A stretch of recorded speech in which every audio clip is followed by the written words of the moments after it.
라는 귀한 말씀 전해주실 때 피차의 은혜가 넘치는 그런 시간 되었으면 좋겠습니다. 우리 목사님 나오실 때 우리 환영의 의미로 큰 박수로 맞이하도록 하겠습니다.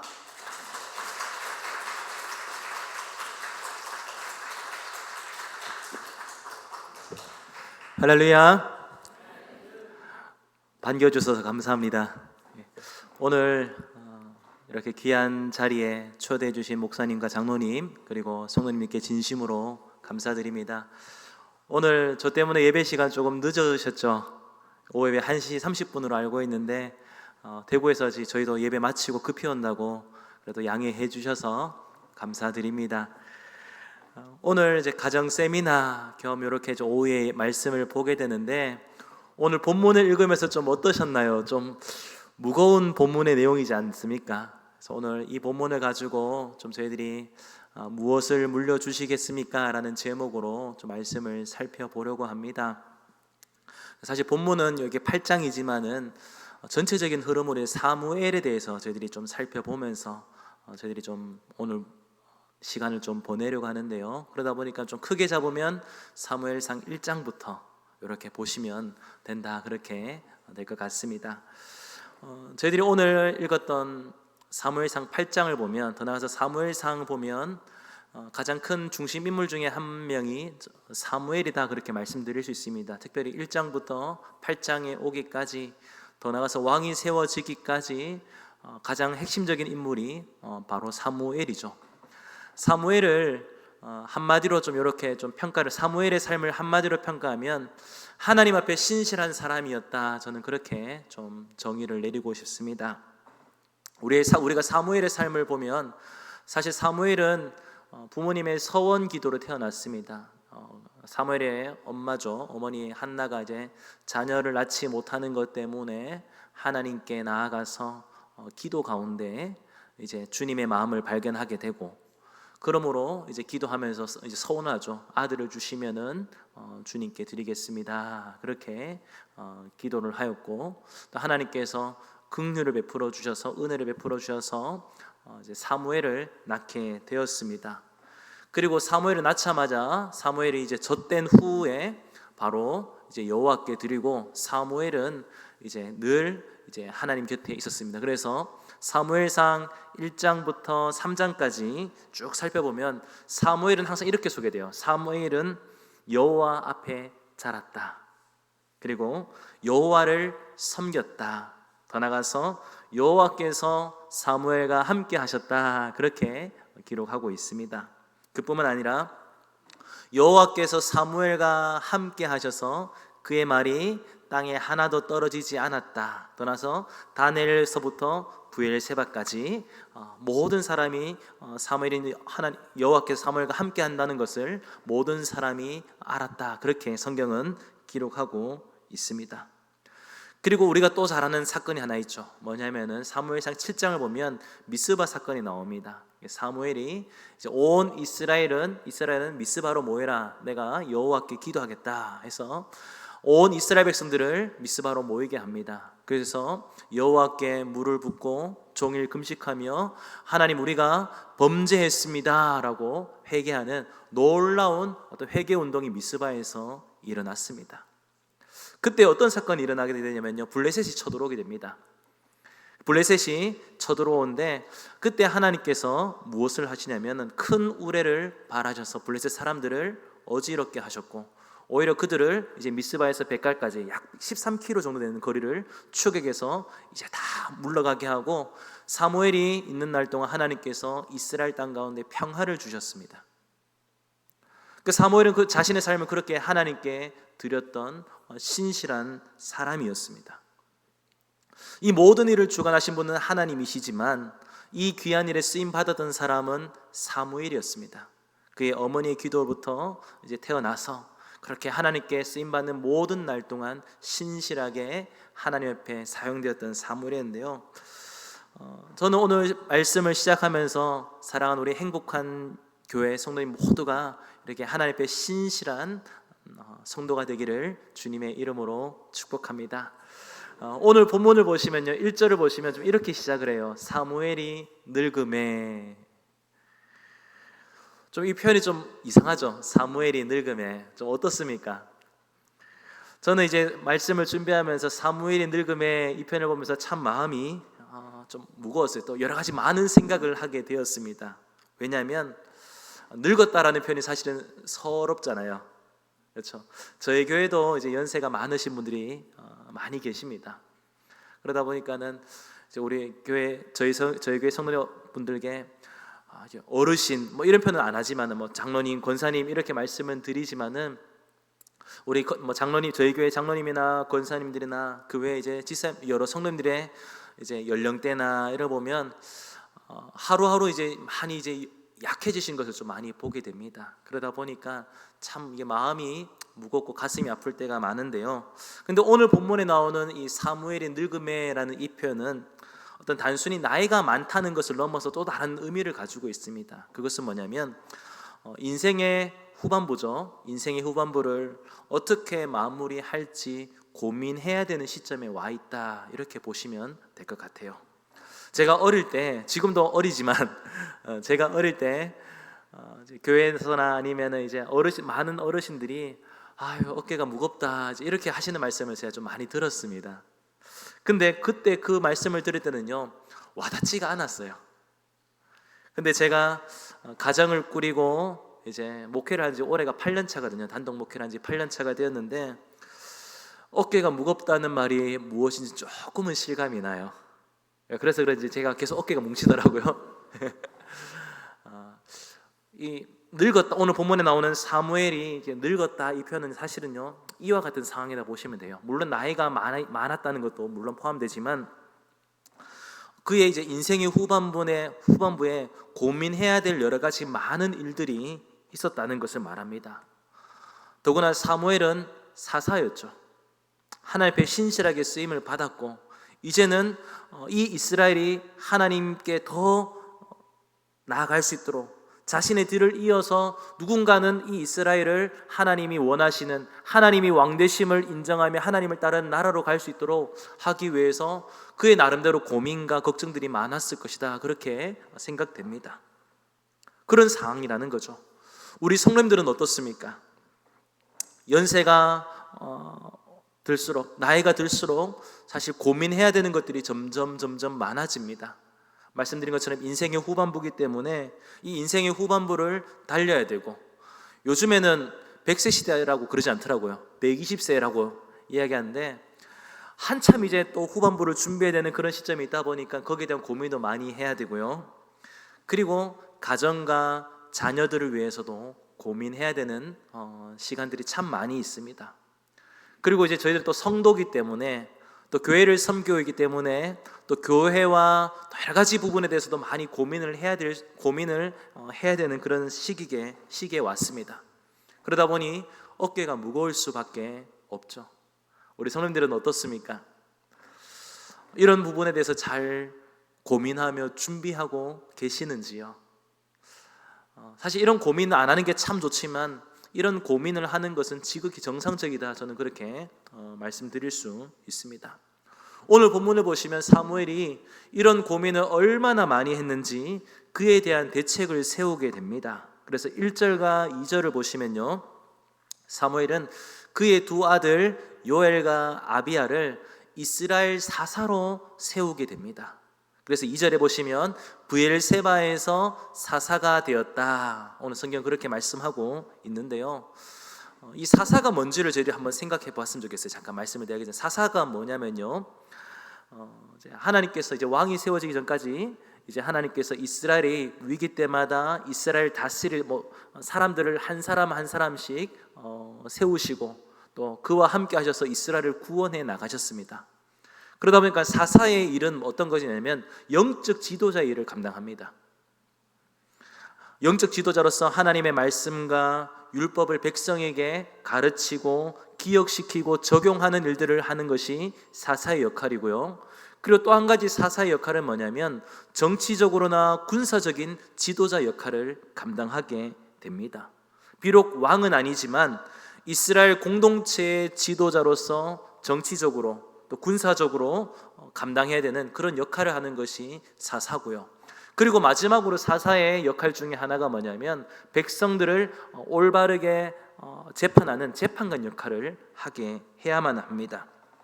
그래서 하나님 앞에서 정의와 공의를 행하며 백성들의 분쟁을 판결을 하는 것이 사사의 역할이죠. 결국 이스라엘의 사사라는 것은 이스라엘의 지도자로서 하나님을 왕으로 모시고 이스라엘 신앙 공동체의 정체성을 유지하도록 하는 것이 사사의 역할이다, 그렇게 말씀드릴 수 있습니다. 사무엘상 7장에 나오는 사무엘이 미스바로 모여라 했던 이유도 이와 같은 일이죠. 영적 지도자로서. 그리고 이제 미스바에 일어난 후에 이제 전쟁이 블레셋에 쳐들어오는데 그 후로 평화가 오고 나면서 또 이제 사무엘이 이제 이스라엘 지역을 돌아다니면서 다스렸다라는 표현이 나옵니다. 그러니까 재판관으로서 그런 역할을 잘 감당했습니다. 이렇게 사사라는 것은 참 귀한 직분입니다. 근데 이 사사는 누가 세우냐면요, 하나님께서 하나님의 필요에 따라 하나님이 세우십니다. 그런데 오늘 1절을 한번 다시 보실까요? 1절을 보시면 사무엘은요, 자신의 두 아들을 사사로 세웠어요. 사사는 누가 세우는 거죠? 하나님이 세우시는 겁니다. 그런데 오늘 1절에 사무엘이 자신의 두 아들을 사사로 세웠어요. 하나님이 세우는 직분이지만 사무엘은 자신의 두 아들에게 자신의 뒤를 이어서 사사로 세우게 됩니다. 물론 이게 하나님의 뜻이라면 아무런 문제가 없습니다. 하지만 지금 사무엘의 이 결정은요, 하나님께서 주신 소명이 아닌 사무엘의 판단한 것으로 보여집니다. 이게 제 얘기가 아니라 모든 학자들의 공통적인 견해입니다. 무엇을 좀 저희들이 고민해야 되냐면요, 사무엘은 앞서 말씀드린 것처럼 하나님 앞에서 신실한 사람이었어요. 그렇지만 아들을 사사로 세우는 문제에 있어서는 잘못된 판단을 내렸다는 겁니다. 근데 그렇게 판단을 내린 여러 가지 이유가 있겠습니다만 오늘 성경은 그것을 소개하면서 이 사무엘이 자신의 아들을 사사로 세우는 이 문제를 놓고 오늘 성경은 하나의 어떤 이야기를, 그 원인 중에 한 가지를 이야기하는데 뭐라고 표현하고 있냐면 늙음에라고 표현하고 있어요.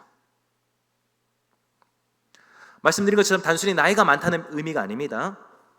오늘 본문의 흐름으로 봤을 때 사무엘은요, 아비로서 그리고 이스라엘의 사사로서 굉장히 많은 책임감이 있었습니다.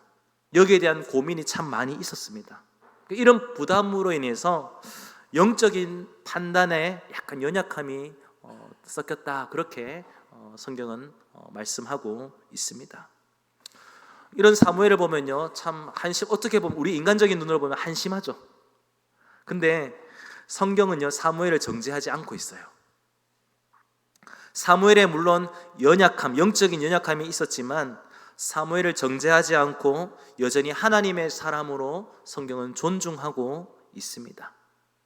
오늘 사무엘의 모습을 통해서 저희들이 먼저 무엇을 보셔야 되냐면요, 우리 인간은 언제나 연약한, 언제나 넘어질 수 있는 연약한 존재라는 겁니다. 사역을 하면서 또 목회를 하면서 가장 어떤 유혹이라고 할까요? 그리고 시험거리 중에 하나가 뭐냐면 내가 목사기 때문에 내 판단이 다 맞아, 이렇게 유혹이 올 때가 참 많이 있습니다. 또 제가 목회를 하면서 겪었던 것 중에 하나가 뭐냐면은 우리가 하나님 앞에 기도하는 것 참 귀하고 소중한 일이지만 내가 기도하기 때문에, 나는 기도하는 사람이기 때문에 내가 생각하는 건 다 하나님의 뜻과 똑같아, 이렇게 생각하는 분들이 의외로 많이 있더라고요. 근데 그런 건 없습니다. 우리는 언제나 연약한, 언제나 잘못 판단할 수 있는 연약한 존재라는 거죠. 오늘 본문에 나오는 사무엘도 그랬습니다. 사무엘은 우리보다 더 신실한 하나님의 사람이었지만 그러한 사무엘도 영적 판단력에 연약함이 있다는 것을 오늘 우리는 보게 됩니다. 그럼에도 감사한 것은 그런 사무엘을 하나님이 붙잡으시고 하나님의 목적에 맞게 계속 사용하셨다는 거죠. 오늘 이 사무엘의 연약한 모습을 보면서 우리가 무엇을 먼저 붙잡아야 되냐면 우리의 연약함을 놓고 기도하셔야 됩니다. 오늘 성경은 사무엘이 늙음에 이렇게 표현하고 있는데 단순히 나이뿐만 아니라 여러 가지 어떤 고민해야 되고 우리가 결정을 내려야 되고 판단해야 되는 모든 상황 속에 우리가 흐려질 수 있다는 거죠. 그렇기 때문에 우리가 영적으로 늙지 않도록, 정서적으로 늙지 않도록, 그리고 우리의 판단력이 늙지 않도록 우리가 날마다 하나님의 도우심을 구해야 됩니다. 우리의 연약함을 구하고 고백하고 하나님의 도우심을 구할 때 하나님께서 그러한 중에서도 저희들을 붙들으시고 끝까지 인도해 주실 줄 믿습니다. 자, 오늘 사무엘이 그렇게 연약함으로 인해서 두 아들을 사사로 세웠습니다. 그러면 두 아들 사사가 좀 잘해야 되잖아요. 아버지처럼 잘해야 되는데 이 사무엘의 두 아들 요엘과 아비야를 보면요 그렇게 하지 않았어요.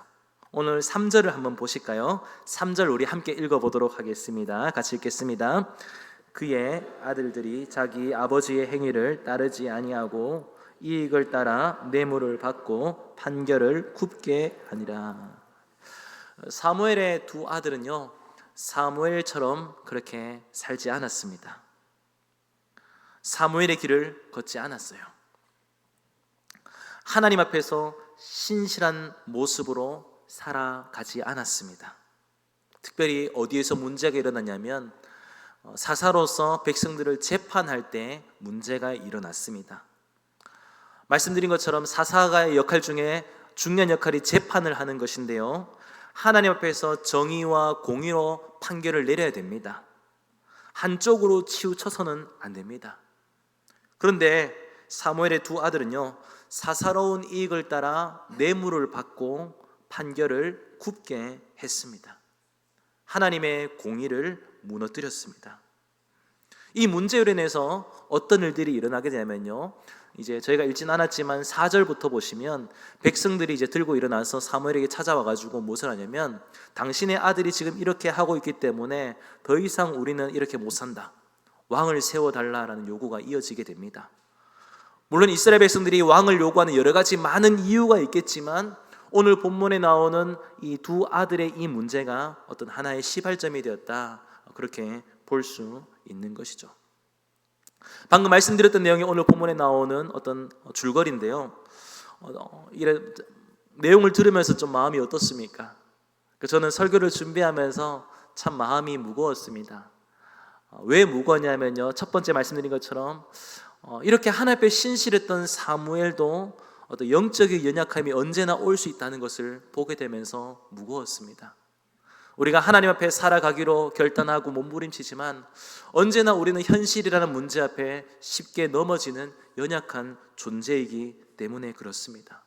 또 그뿐만 아니라 사무엘의 두 아들을 보면서 사무엘이 그렇게 물론 세우면 안 되지만 그렇게 세운 아들이 그렇다면 좀 바르게 하면 좋은데 그렇지 않은 모습을 보면서도 좀 마음이 무거웠습니다. 근데 사무엘이 이렇게 두 아들을 세우고 이스라엘에 이런 문제가 일어나는 그 과정 가운데 사실 다 뭐가 걸리냐면 자녀가 걸린다는 거죠. 사무엘 입장에서는요, 아비로서 사사로서 걸리는 이 자녀의 문제 때문에 영적으로 바르게 판단 내리지 못했고 또 그렇게 세워진 아들 또한 사사임에도 불구하고 아버지의 행위를 따르지 않았습니다. 아비로서, 부모로서 자식에게 잘 해주고 싶고 좋은 것 물려주고 싶은 마음은 모든 부모의 마음일 것입니다. 이게 잘못되었다고는 말씀드리고 싶진 않아요.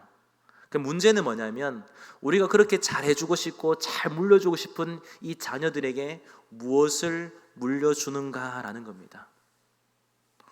오늘 저희는 이것을 좀 고민해 봤으면 좋겠습니다. 사무엘은요, 그가 참 고민을 많이 했죠. 점점 나이가 많아지고 이후를 이제 흔히 말하는 다음 세대를 준비해야 되는 그 시점에 와 있다 보니까 그가 고민했던 결론이 뭐냐면 아들을 사사로 세우는 것이었습니다. 근데 오늘 우리가 본문을 대하면서 무엇을 보셔야 되냐면요, 사무엘이 두 자녀에게 진짜 물려줘야 될 것은요, 사사의 직분이 아니라는 거예요. 진짜 물려줘야 될 것은 뭐냐면 영적 유산을 물려주어야 했습니다. 사무엘이 어릴 때부터 어떤 삶을 살았습니까? 여호와의 음성을 듣고 순종하는 삶을 살았습니다. 여호와여 말씀하옵소서, 주의 종이 듣겠나이다 하며 주님의 음성을 듣는 일에 귀를 기울이며 살았습니다. 사무엘이 그렇게 살았다면 자녀들도 어려서부터 여호와의 음성을 듣고 순종하는 법을 가르쳐야만 했습니다. 사무엘은 오늘 본문에 나온 것처럼 자신의 두 아들에게 지도자의 자리는 물려주었지만 지도자로서의 신앙과 성품은 물려주지 못했습니다. 그게 참 마음이 무거웠습니다. 우리도 자녀들을 향해서 이 사무엘과 같은 마음을 가집니다. 자녀들에게 좋은 것, 물려주고 싶은 것이 부모의 심정이기 때문에 그렇습니다. 우리 성도님들은 자녀들에게 무엇을 물려주고 있습니까? 무엇을 물려주기를 원하고 계십니까? 세상 사람들은요, 자녀들에게 좋은 것을 주기 위해서 여러 가지 많은 기준을 세웠어요. 그러다 보니까 자녀들에게 유산, 특별히 돈을, 재산을 좀 많이 물려주고 싶기도 하고, 때로는 가업을 이어서 명예를 물려주기로 하고, 기회를 물려주려고 하기도 합니다. 그러다 보니까 무한 경쟁 시대라는 이 속에서 어쨌든 우리 자녀들이 잘 살아남기 위해서 굉장히 많은 노력들을 하면서 물려주려고 합니다. 이건 세상적인 가치와 기준이죠. 근데 참 안타까운 것은 뭐냐면, 제가 사역을 하면서 제가 이제 예전에는 청소년 사역도 하고 청년 사역도 참 많이 했습니다. 근데 그때 제가 무엇을 봤냐면요, 교회 안에 성도님들 중에서도 자녀들을 위해서 좋은 것을 물려주기 위해서 고민을 많이 하는데 세상적인 가치와 기준을 물려주려고 하는 부모님들을, 성도님들을 많이 만나봤습니다. 그러다 보니까 하나같이 하는 것이 뭐냐면요, 아이들이 청소년 시기 때 가장 중요한 게 뭡니까? 내신 준비와 수능이죠.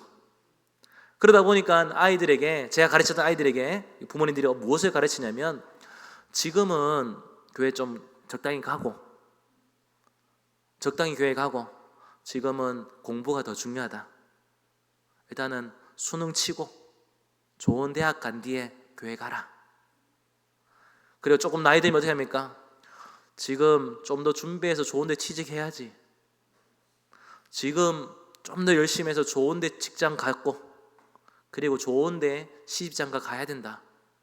다 한 뒤에 예수 믿어도 늦지 않다. 그렇게 말씀하시는 성도님들을 의외로 많이 봤습니다. 그런데 한번 생각해 보십시오.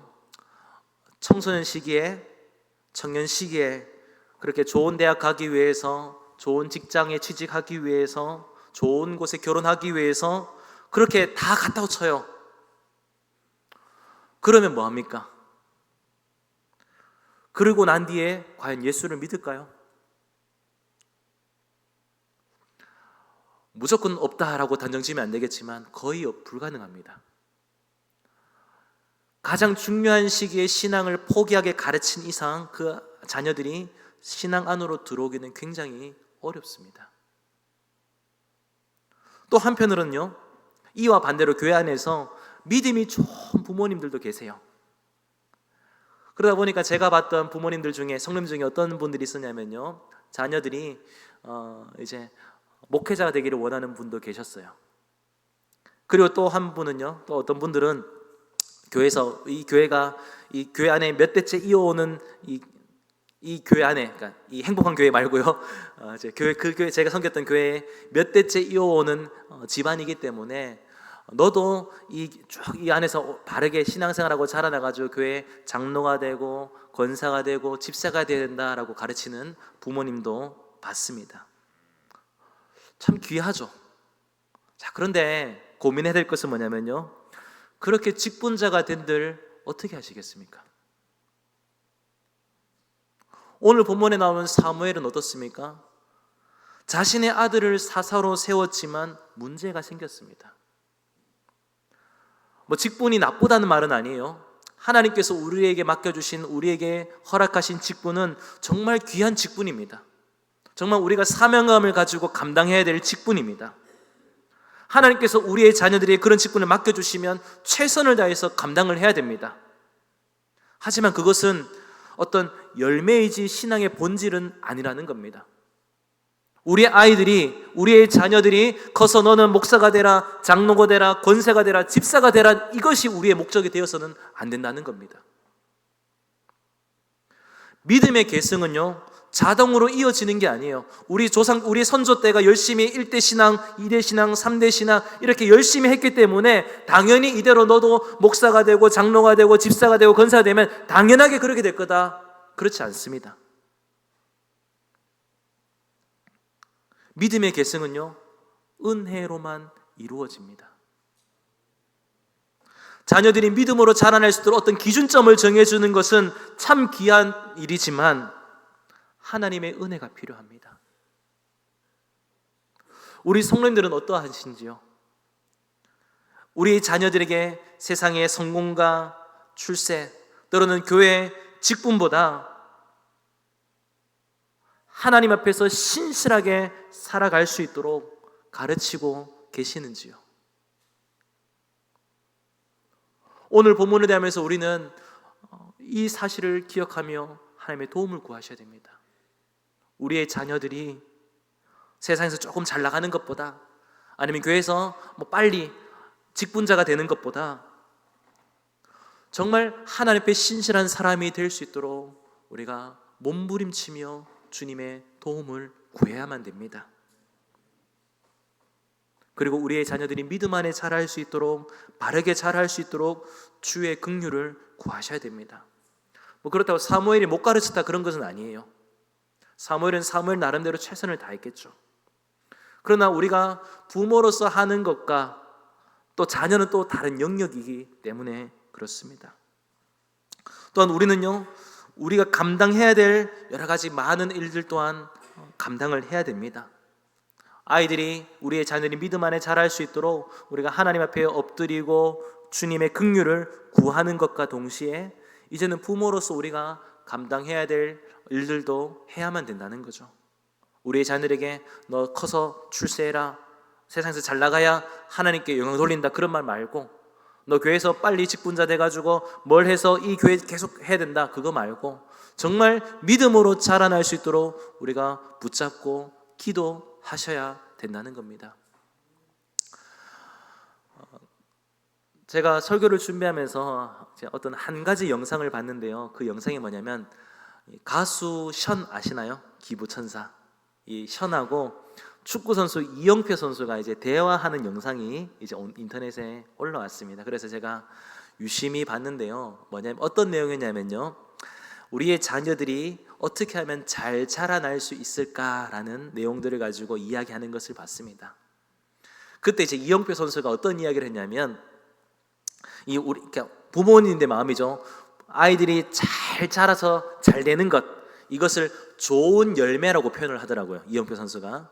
근데 우리가 부모 입장에서 우리의 자녀들이 좋은 열매를 맺기를 바라는데, 좋은 열매를 맺기 위해서는 무엇이 필요하냐면 좋은 나무가 되어야 된다, 그 얘기를 하더라고요. 우리는 좋은 열매를 맺기 위해서 외부에서 가져오죠. 우리의 자녀들이 좋은 열매를 맺기 위해서 너는 이것도 해야 되고 이것도 해야 되고 이것도 해야 되는데, 진짜 좋은 열매를 맺기 위해서는 어떻게 하냐면요, 나무가 좋은 나무가 되면 된다는 겁니다. 제가 왜 이 말씀을 드리냐면요, 우리가 우리의 자녀들이 정말 세상에서 잘 나가고 아니면은 또 믿음도 좋은 그런 자녀가 되기 원한다면 우리가 그런 삶이 되어야 된다는 겁니다. 우리가 하나님 앞에서 우리의 자녀를 놓고 하나님의 도움을 구하셔야 된다는 겁니다. 자리만 물려주는 것이 아니라 우리의 삶이 하나님 앞에 살아가기로 몸부림을 쳐야 된다는 겁니다. 오늘 사무엘을 보십시오. 사무엘의 자녀 문제는 조금 제쳐두고요, 앞에 말씀드린 것처럼 사무엘은 하나님 앞에 신실하게 쓰임 받았던 사람이었습니다. 여호와께서 사무엘과 함께 하셔서 그의 말이 땅에 하나도 떨어지지 않고 하나님의 놀라운 일들을 감당했던 사람이 사무엘이었습니다. 사실 우리가 사무엘과 같이 그렇게 자녀를 키우면 참 좋죠. 사무엘의 자녀처럼 그렇게 되면 안 되지만 사무엘이 자라났던 것처럼 그렇게 자라나기를 우리는 바라고 있습니다. 저는 설교를 준비하면서 과연 그렇다면 우리는 어떻게 사무엘과 같이 이렇게 하나님 앞에 신실하게 쓰임받는 자녀로 키울 수 있을까라는 고민들을 좀 해보게 되었어요. 우리 성도 그런 자녀 키우고 싶지 않으세요? 사무엘의 아들과 말고 사무엘처럼 그렇게 자라나는 자녀로 우리가 자녀를 키우고 싶지 않습니까? 저는 그런 설교를 준비하면서 그런 마음을 좀 많이 품었습니다. 그러면 어떻게 사무엘과 같이 그런 자녀를 키울 수 있을까? 쭉 본문을 쭉 계속 살펴봤거든요. 사무엘상 1장부터 쭉 살펴봤는데 어디서 하나의 힌트를 얻었냐면 한나의 모습을 통해서 좀 보게 되었습니다. 오늘 이제 집에 가셔서 시간 나실 때 사무엘상 1장부터 한 3장까지 쭉 한번 읽어보십시오. 사무엘의 어머니 한나가 아들을 낳기 위해서 하나님 앞에 눈물로 부르짖었던 시간들이 있었습니다. 그리고 단순히 아들을 하나 낳기 위해서 처음은 시작했지만 그 기도 가운데 무엇을 품었냐면요, 하나님께서 하나님의 사람이 없는 모습을 한나가 보았어요. 성경적으로 보면 그런 내용이 나오거든요. 뭐냐면은 이제 한나는 자식이 분인 나죠. 엘가나의 첩, 분인 나는 자식이 있고 한나는 자식이 없고, 그러다가 이제 넘어가면서 어떤 내용이냐면요, 엘리의 두 아들은 제사장으로 있고 그다음에 뭔가 없다는 게 딱 성경에 딱 비어져 있어요. 이게 성경에서 병치 구조라고 하는데 있고 없고라는 구조로 만들어지거든요. 근데 한나가 기도하는 가운데 무엇을 봤냐면요, 자신은 아들이 없는 문제를 가지고 하나님 앞에 나아가 기도해요. 근데 한나가 기도하는 중에 뭘 보냐면요, 실로에서 행실이 불량한 엘리의 두 아들이 있는 모습을 보게 됩니다. 근데 기도 가운데 무엇을 보냐면 그런가 반면에 하나님 말씀에 붙잡힌 사람이 없는 모습을 보게 되는 거예요. 그래서 한나가 기도하죠. 하나님, 아들을 주시면 제가 하나님께 드리겠습니다. 정말 하나님의 사람이 없는 이 시대 가운데 하나님 말씀에 붙잡힌 사람으로 제가 키우겠습니다. 그렇게 기도하고 하나님의 은혜로 사무엘을 낳게 됩니다. 그리고 태어난 후에 어떻게 합니까? 아이가 젖을 떼기 전까지는 품어 키우다가 젖을 떼고 난 이후에 이제 여호와 앞에 드리게 됩니다. 그리고 이제 조금 성경 지나가면요, 2장 넘어서부터 어떤 내용이 나오냐면요, 사무엘이 이제 자라기 시작하죠. 여호와 앞에서 자랐다, 여호와를 섬겼다 되어 있는데 성경에 어떤 내용이 나오냐면 사무엘이 세마포 에봇을 입고 여호와 앞에 섬겼다라는 표현이 나오면서 그 뒤에 어떤 내용이 나오냐면요, 한나가 매년 여호와께 제사 드리러 올라갈 때에 한나가 무엇을 하냐면요, 사무엘이 입을 작은 겉옷을 메어서 갑니다. 하나님 앞에 사무엘을 바쳤잖아요. 그리고 난 이후에 한나가 어떤 삶을 사냐면요, 사무엘이 입을 옷, 하나님을 섬기는 그 사무엘이 입을 옷을 만든다는 거죠. 그럼 우리가 부모 입장으로 한번 되어 보십시오. 과연 한나는 어떤 마음으로 이 옷을 만들었을까요? 아이고 빨리 크네, 좀 적당히 자라지, 이런 마음이었을까요? 아니죠. 한 땀 한 땀 바느질을 하면서 이 아이가 하나님 앞에 자라나기를 얼마나 간절히 구했을까요? 그런 부모의 기도를 통해서 그렇게 자라났다는 거죠. 정말 한나가 사무엘을 놓고 기도할 때 하나님, 우리 아들이 잘 되게 해주세요 기도했을까요? 그렇게 원했을까요? 아니죠. 정말 하나님 앞에 신실하게 자랄 수 있도록, 하나님 앞에 쓰임받는 사람이 될 수 있도록 그렇게 기도했습니다. 그러면 이제 우리의 삶으로 한번 돌아볼까요? 제가 청년 시절, 더 나아서 청소년 시절에는요, 저도 교회 안에서 자랐던, 온실 속에 자랐던 사람입니다. 저는 어릴 때부터 저도 부모님 서원 기도로 태어났거든요. 그래서 유치원 때부터 나는 자라서 목사님이 될 거야. 이제 그런 이제 얘기도 하면서, 그래서 이제 유치원 때 그런 게 있잖아요. 생일 잔치 때 나는 자라나서 목사님이 될 거야. 그럼 이제 아이들이 그래 너는 목사님이 되어라. 이제 그런 기억이 있는데, 저는 어릴 때부터 쭉 목사가 되려고 했습니다. 그리고요, 어떤 부모님의 온실 속에서, 신앙의 온실에서 쭉 자라다 보니까 제가 봤던 것은 뭐냐면요, 제 동기들, 때로는 저를 기준으로 저의 형들, 누나들, 때로는 밑에 기수들을 보면서 참 안타까운 마음이 많이 들었어요. 어떻게 저렇게 예수 똑바로 못 믿을까? 교만한 거죠. 교만했던 거죠. 그리고 제가 쭉 자라면서 느꼈던 것 중에 하나가 뭐냐면, 뭔가 좀 죄송합니다. 제 편으로 자녀들이 예수 똑바로 안 믿는 모습 보면서요, 제가 그때 어릴 때는 어떤 마음을 가졌냐면, 어떻게 집에서 가르쳤길래, 그런 마음을 가질 때가 참 많았습니다. 교만한 거죠. 제가 교만한 거죠. 근데 제가 목회를 하고 그리고 자녀를 키우면서 느낀 것이 뭐냐면요, 자녀는 부모 마음대로 안 된다는 겁니다. 사무엘은 어땠을까요? 두 아들이 하나님 앞에서 불량자는 아니지만 하나님 앞에서 이렇게 뇌물을 받고 판결을 굽게 하기를 바랬을까요? 그렇지 않아요. 사무엘도 그런 마음으로 자신의 자녀들을 정말 그렇게 키우기 원했을 거예요. 모친인 한나가 자신을 그렇게 키웠던 것처럼 자신도 그렇게 키우기를 바랬을 것입니다. 근데 그게 생각대로 되지 않는다는 것이죠. 우리도 마찬가지입니다. 우리도 우리의 마음대로 우리의 자녀를 되지는 않아요. 전적인 하나님의 은혜가 필요합니다. 그러기 위해서 우리가 하나님의 은혜를 구해야 되는 것과 동시에 오늘 방금 말씀드렸던 사무엘상 1장부터 3장에 나오는 한나처럼 우리도 그렇게 자녀를 믿음으로 자라내기 위해서 잘할 수 있도록 우리가 그런 삶의 본을 보여야 되지 않겠습니까? 제가 사역을 하면서 참 가슴 아픈 일들을 많이 겪게 됩니다. 앞서 말씀드린 것처럼 나중에 대학 가서 취직하고 난 뒤에, 결혼하고 난 뒤에 예수 믿으면 된다고 말했던 그 부모님들이 가끔씩 이제 전화가 와요. 왜 전화 왔냐? 우리 애들 어떡합니까? 그때 목사님 그때 아이들 가르쳐 줬지 않냐고. 이 아이들이 지금 예수 안 믿는데 어떻게 합니까? 그렇게 전화 오면요, 할 말이 없어요.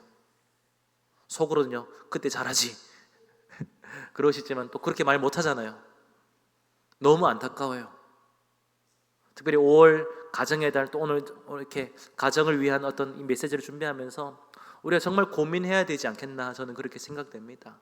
우리 아이들이 그냥 교회 안에 잘 자라라, 이걸로는 부족합니다. 잘 자라서 이 교회의 직분자가 되어라, 이걸로 부족합니다. 우리 아이들이 정말, 우리의 자녀들이 정말 믿음 안에서 하나님 앞에 신실한 사람이 될 수 있도록 우리가 하나님 앞에 도우심을 구하셔야 됩니다. 또한 우리가 그런 삶을 살아내야 됩니다. 저는 행복한 교회가 그런 교회가 되기를 간절히 소망합니다. 제가 행복한 교회 오면서, 특히 박종훈 목사님 이제 여기 오면서 제가 3년 전이죠. 그때부터 이제 행복한 교회를 쭉 봤어요. 우리 박종훈 목사님 어떻게 해서 목회하실까 봤는데 슬로건이 있더라고요.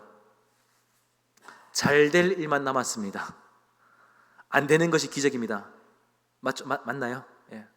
우리가 하나님 앞에서 그렇게 엎드리고 기도하면 하나님이 우리의 자녀를 책임져 주십니다. 제가 좋아하는 노래 중에, 찬양 중에 어떤 찬양이 있냐면요, 요게벳의 노래가 있습니다. 요게벳의 노래. 이제 바로가 이제 태어난 아이들을 다 죽이려고 할 때 모세 어머니 요게벳이 이제 어쩔 수 없이 모세를 이제 강으로 흘려보냅니다. 그것을 바탕으로 이제 지어진 노래인데, 그 노래 가운데 어떤 내용이 나오냐면요, 후반부에 후렴에 이런 가사 나옵니다. 너의 삶의 참주인, 너의 참 부모이신 하나님 그 손에 너의 삶을 맡긴다, 이런 가사 나오거든요.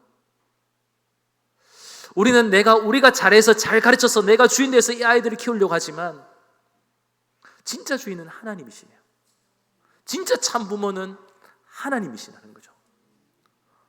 그 자녀를 키우니까 생각대로 안 돼요. 저도 6학년 키우거든요. 마음대로 안 돼요.